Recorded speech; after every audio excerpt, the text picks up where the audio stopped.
Hey y'all, I'm Rylan. Welcome to my channel.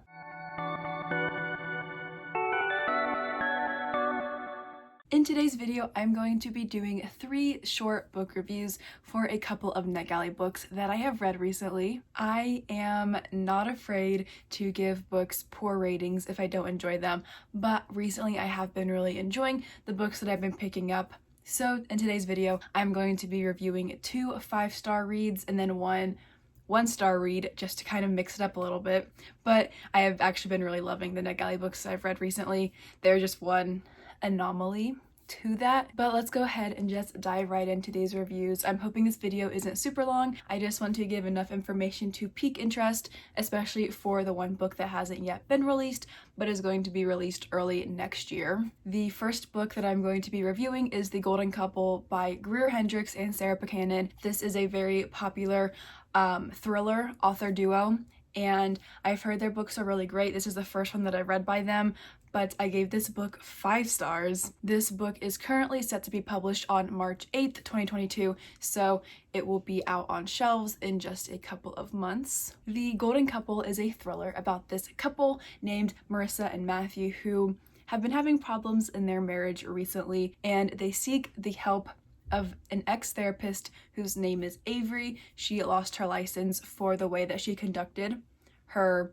business, the way that she met with her clients, just like the methods that she used to see results. So she lost her license, but she still runs a practice out of her home. People just know though that she's not licensed anymore, and they are aware that her methods are a little bit abnormal compared to how most therapists choose to work with and help the people that they see. So this couple meets Avery, and Avery has 10 steps, 10 different sessions during which they will work through all their problems, and by the end of it, they should be good to go again. But these 3 people are keeping secrets, and nothing is as it seems, and when we think that the truth has come out, it hasn't actually. So this is a super fast-paced and intense thriller that for sure left me questioning everything. I was very good at coming up with my own theories and then being wrong. So it was a really fun time. So as I already mentioned, this was my first book by this author duo, and I absolutely loved it. I gave this book 5 stars and will forever be recommending it. This might be one of my new favorite thrillers. Like, I am pretty sure top 5, if not top 3. I don't know. It hurts me to think about all the thrillers that I've read and trying to rank them all because I love so many of the ones that I have picked up. Yes, I absolutely love this one.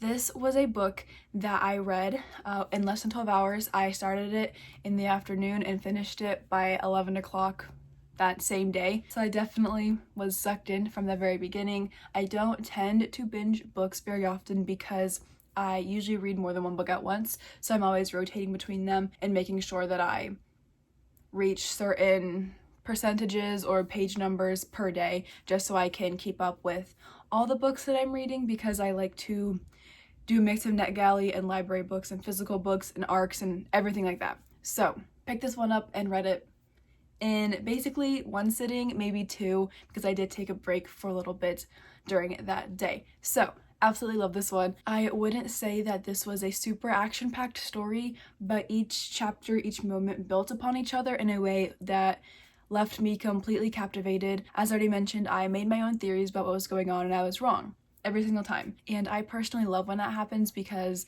I love playing detective and I love trying to guess the plot twists or whatever before they come. And when I'm wrong, that makes me excited because it's something that I hadn't thought of, and so I'm just like captivated and so like blown away by what happens instead of what I thought was gonna happen. So this book definitely had all those elements in them, and I loved it. The chapters switch back and forth between Marissa and Avery's points of views, so we don't get to see Matthew, but that was okay. Marissa and Avery both had their own things going on, and it was enough to just keep me clicking my Kindle to flip to the next page. I would 100% recommend picking up The Golden Couple when it gets published next year. I will go ahead and leave a pre-order link in the description down below in case you want to check this book out some more. I really want to read this author duo's backlist now. I do own An Anonymous Girl, which I believe was published last year, if not 2019, and I plan to read it early next year because I've just heard phenomenal things about that one, and after reading this book, I want to pick up all of their books. So that is the first book review. The second book that I'll be reviewing is The Hollow Places by T. Kingfisher. This book came out in October of last year, so it's been out for a while, and I've had an ARC on my shelf for over a year, and I just read it last week. The Hollow Places is kind of a mix of sci-fi, fantasy, and horror about this woman named Kara who starts working for her uncle's museum. Now, his museum is kind of unique because he collects these very weird objects, and they have mysterious pasts, or like I don't know, they're just weird objects. And the museum is called something Museum of Wonders. It brings in a lot of tourists who are visiting the town that the museum is located in. And Kara, while she's working there, she also lives there too, because there's like a spare room above or in the back of the museum or something like that, I don't know. And she lives there while her uncle goes away to have surgery on his knees because he needs surgery. And one day her and her friend find this opening in the wall, like someone knocked a hole into the wall, and it leads to this like world, and it's very mysterious and they don't know what it is, but there's like these things in it that like destroy people, kill them just by their thoughts or something. I don't know. Honestly, I was really confused throughout this entire book. I think that if you have a lot of experience with sci-fi horror, this book might make more sense, but honestly, I was just super confused throughout it, and I gave it 1 star. I don't give books 1 star very often. I give 3 and 4 stars a lot, 5 stars frequently too, and also I do give quite a few 2 stars. But 1 stars are very uncommon for me because I don't tend to feel that strongly about a book to give it 1 star, if that makes sense. I don't know. But I did give this one 1 star. It's not that I absolutely hated this book. In fact, I'm quite indifferent toward it. But I was just so confused the whole time. Honestly, I was very confused. Kara is a very annoying character. I was not a fan of her inner dialogue. She made all of these moments that were meant to be super intense very cheesy. They would be like in the midst of something dangerous going on, and she would start singing a song or like thinking about something super random that didn't fit the circumstance or the situation that her and her friend were in. So I was kind of just annoyed by her the entire time. She didn't grow on me like often happens in books where I'm annoyed or frustrated at first with one of the main characters. She never grew on me. I was not a fan of her the entire book. I also thought the ending was super anticlimactic.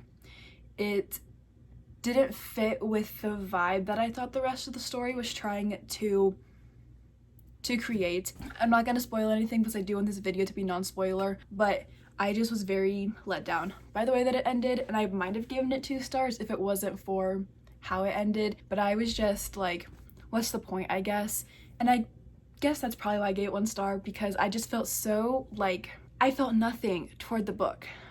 And that doesn't happen very often. There's usually I can find something that I like about it, but in this case, yeah, nothing really stood out to me. I wasn't a fan of it at all. The audiobook helped me get through it a lot faster because the book was published a while ago, so I got the audiobook. I will say though that this book does have pretty good ratings on Goodreads, especially for a sci-fi horror type of thing, which I feel tends to be rated poorer than a lot of other genres. Maybe that's just my opinion. However, I did not like this one and will probably not be picking anything else up by this author. I'm still grateful that I was able to get an ARC from NetGalley. So there's my very unpopular opinion on that book.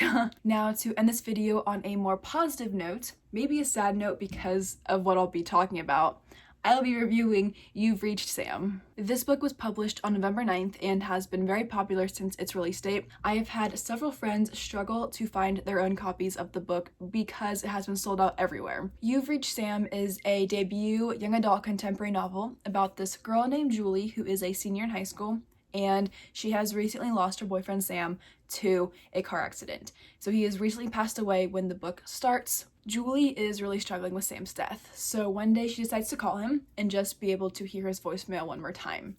But what she doesn't expect is for him to pick up the phone. So, this book follows Julie as she is working through her grief while also still maintaining this connection with Sam that she knows isn't going to last forever, but she isn't willing or wanting to let go yet, but she knows that she's going to have to eventually. So, this book follows Julie and just her journey through dealing with the loss and learning and understanding how to also be able to move on past that while still remembering and holding on to what she had with Sam. This book was absolutely beautiful. I cried so many times. If I can, I'm going to insert a photo of me crying one of those times because I took a photo of the tears running down my face.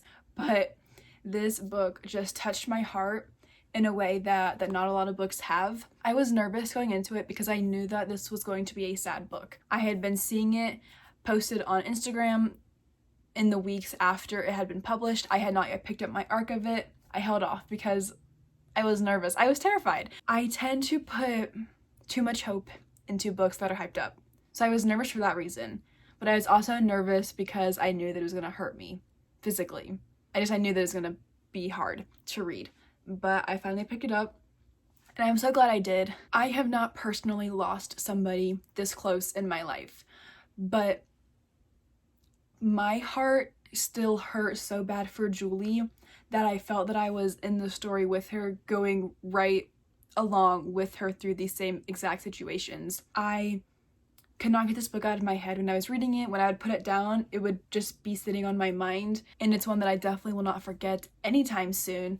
I think that this book is very powerful. It touches on topics that aren't often talked about in the books that I read, especially the young adult ones that I read. But I really appreciated how deep and how vulnerable it was. And I loved getting to see Julie grow through what she was going through. I broke for her, if that makes any sense. And talking about this book is very hard because I'm not sure how to put my thoughts and feelings into words. So I'm not sure if any of this is making sense. But if you ever get the chance, and if you've heard about this book but are hesitant to read it, I would recommend picking it up, but just understand that it's not an easy read. It's not happy. There are happy moments in the book, but it's not a happy book. But it's also super important, I think, and really can stir some really great conversations. My friend and I read this one around the same time as each other, so it was really nice to be able to talk about the book as we were both reading it. And I cannot believe that I waited even just a month to read this one because the hype for it was so correct. It was so right. And I really believe that everybody should pick this one up eventually. I don't read a ton of young adult books anymore, but I absolutely loved this one and it made me want to pick up more young adult books in the near future. So if you haven't already, I would highly recommend picking this book up because I truly believe that this is one that everybody should read at some point. Those are all the reviews that I have for y'all today. I'm hoping to be more consistent about posting videos in general next year, but I also would like to start posting more review videos, especially as I grow more accustomed to reviewing books in general, especially on Goodreads and NetGalley. So hopefully y'all will get to see more videos like this in the future. Thank you all so much for watching, and I will see you all in the next video.